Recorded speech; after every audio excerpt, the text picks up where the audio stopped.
આપણે નાસ્તામાં બનાવીને છે ચણા મસાલો.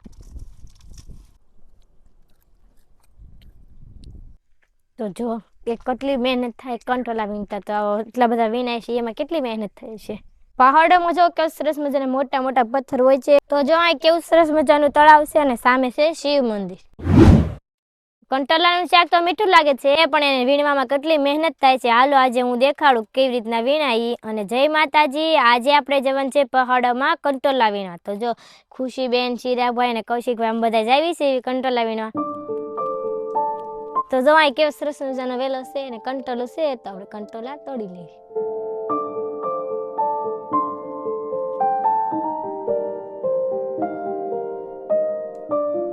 તો જો આ કેવા સરસ મજાના કંટોલા છે, તો આપણે કંટોલા તોડી લેવી. જો અને જો આ હથોડિયામાં કેમ છે તો કેટલી મુશ્કેલ પડે.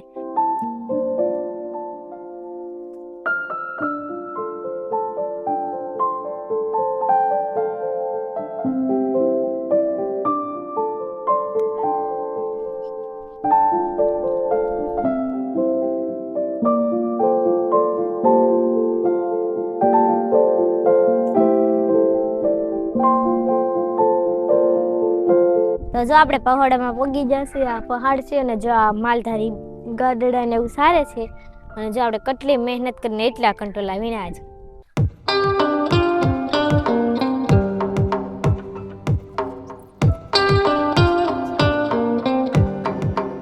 તો અહીં એક કંટોલ છે, હવે આપણે જોયું અંબાઈ કે નહીં. તો જો કે કેટલી મહેનત થાય કંટોલા વીણતા, તો એટલા બધા વીણાય છે એમાં કેટલી મહેનત થાય છે.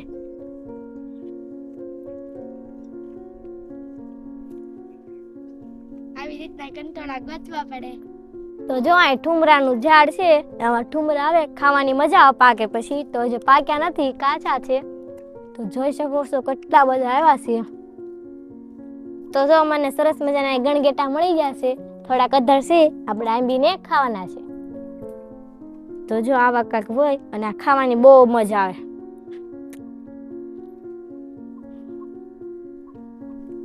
તમે આવા ક્યારે ખાધા કે નહીં કોમેન્ટમાં જરાક કહેજો.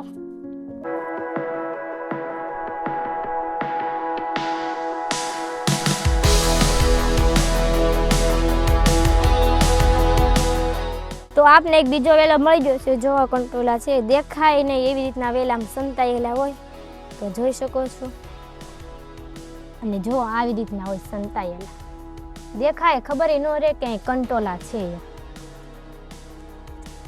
કંટોલા છે ને ચોમાસાની ઋતુમાં જોવા મળે છે અને ઘણા લોકો આની ખેતી પણ કરે છે. તો આપણે જો પહાડોમાં આવ્યા છે, પહાડોમાં પણ મળી રહે. અને કંટોલા શરીર માટે ખૂબ જ ફાયદાકારક હોય છે. અને જો આપણે સાથે પાણી, નાસ્તો ને એવું બધું લઈ લીધું છે, આપણે આમ જઈને નાસ્તો કરવાનો છે. પહાડોમાં જો કે સરસ મજાના મોટા મોટા પથ્થર હોય છે અને કુદરતી લાઈક ફરવાની પણ મજા આવે છે.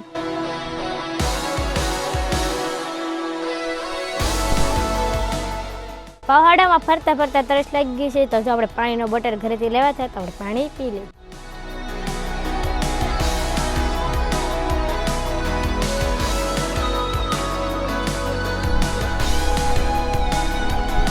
એક પહાડમાંથી અમે બીજા પહાડમાં આવી જશે અને અમારી સાથે એક મિત્ર છે આયુષભાઈ.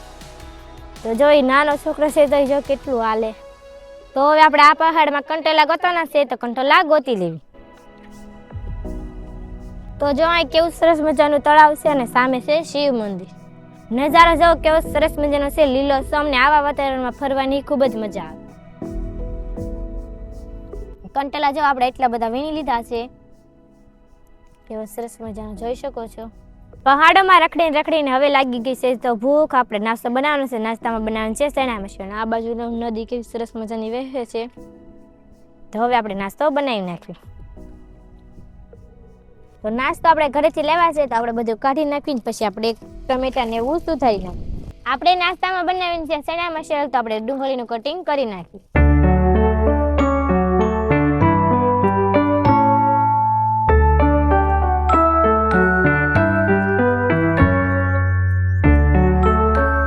કટિંગ કરી નાખ્યું છે. આપણે ટમેટાનું કટિંગ કરી નાખ્યું. મારે જો કૌશિકભાઈ મદદ કરાવે છે.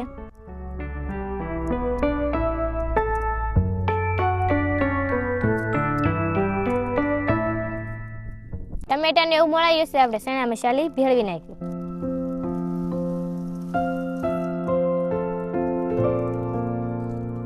તો આપણે ઘરેથી મરચું અને ધાણાજીરું લેવા હતા તો પણ એ પણ નાખી દઈશું. લીંબુ,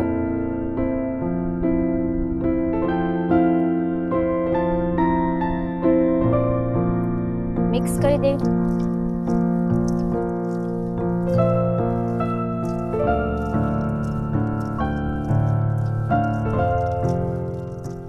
ચણા મસાલી બની કમ્પ્લીટ થઈ ગઈ છે. તો એ જો બધા ચણા મસાલી ખાવા અને અમારા ખુશી બેન રાહ છે ફૂલ કાંધની, તો જો એના માટે પણ એ નોખો ફરાળ લેવા છે, ચેવડો અને વેફર.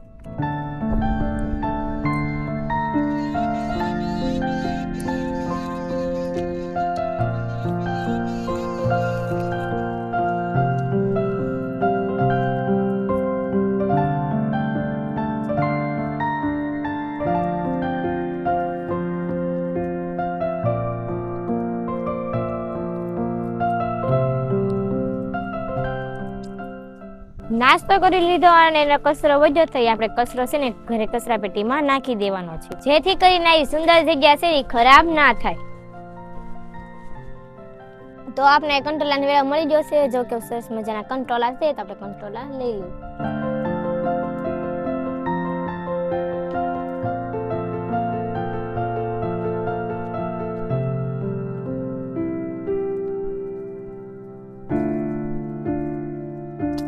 નાસ્તા પાણી કરી લીધા છે ને હવે આપણે જવાનું છે તો ઘરે. તો હાલો આપણે ઘરે જઈએ.